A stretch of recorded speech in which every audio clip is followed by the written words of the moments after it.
اسلامی تاریخ میں سے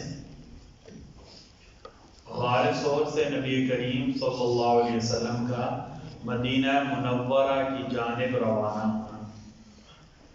نبی کریم صلی اللہ علیہ وسلم ہجرت کے دوران غار ثور میں جمعہ، ہفتہ، اتوار 3 دن رہے۔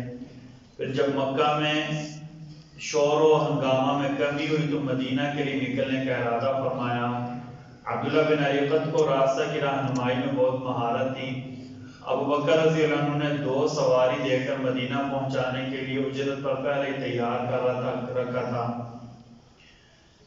نبی کریم صلی اللہ علیہ وسلم ابو بکر، آپ کے غلام عامر بن فہرہ اور راستہ دکھلانے کے لیے عبداللہ بن عریقت مدینہ کی جانب چل پڑے۔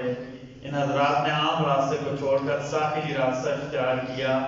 اسی دوران آپ صلی اللہ علیہ وسلم کو گزر ام معبد کے خیمے سے ہوا۔ آپ صلی اللہ علیہ وسلم نے ام معبد کی اجازت سے اس کی خشک تھنوں والی اور کمزور بکری سے دودھ دوہا۔ سب نے خوب سیر ہو کر دودھ پیا، پھر دودھ ام معبد کو دے کر سفر کا رخ کیا۔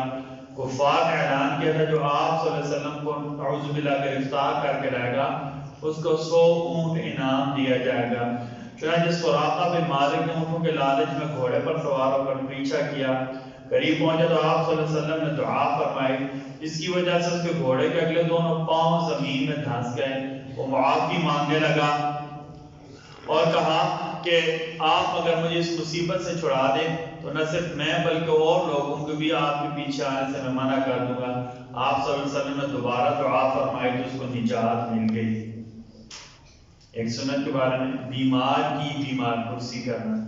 نبی کریم صلی اللہ علیہ وسلم کا معمول مبارکی تھا، آپ کوئی بیمار ہوتا تو اس کی عیادت فرماتے، جنازوں میں شریک ہوتے اور غریبوں کی دعوت قبول کر لیتے۔ ایک فضیلت اور آمد نماز کے لیے پیدل آنا۔ آپ صلی اللہ علیہ وسلم نے فرمایا سب سے زیادہ نماز کا ثواب اس آدمی کو ملتا ہے جو زیادہ پیدل چل کر آتا ہے۔ پوچھا کہ یا رسول اللہ اس کے علاوہ کس کو ثواب ملتا ہے؟ کہا جو اس سے زیادہ پیدل چل کر آتا ہے، یعنی جو جتنا دور سے پیدل چل کر مسجد آتا ہے اللہ اس کے ہر قدم پر اسے نیکیاں دیتے ہیں۔ قرآن کریم کی نصیحت سورہ انفال آیت نمبر 46، اللہ تعالیٰ فرماتے ہیں تم اللہ اور اس کے رسول کی بات مانو، آپس میں جھگڑا نہ کرو ورنہ تم بزدل ہو جاؤ گے۔ اللہ تعالیٰ ہم سب کو کہنے سننے سے ادا عمل کی توفیق عطا فرمائے۔ بسم اللہ الرحمن الرحیم، بسم اللہ والصلاة والسلام علی رسول، بسم اللہ وعلی ملت رسول۔ اللہ جی آپ ہمیں معاف فرما دیں، ہمارے ساتھ خیر کا معاملہ فرمائیں، رحمت کے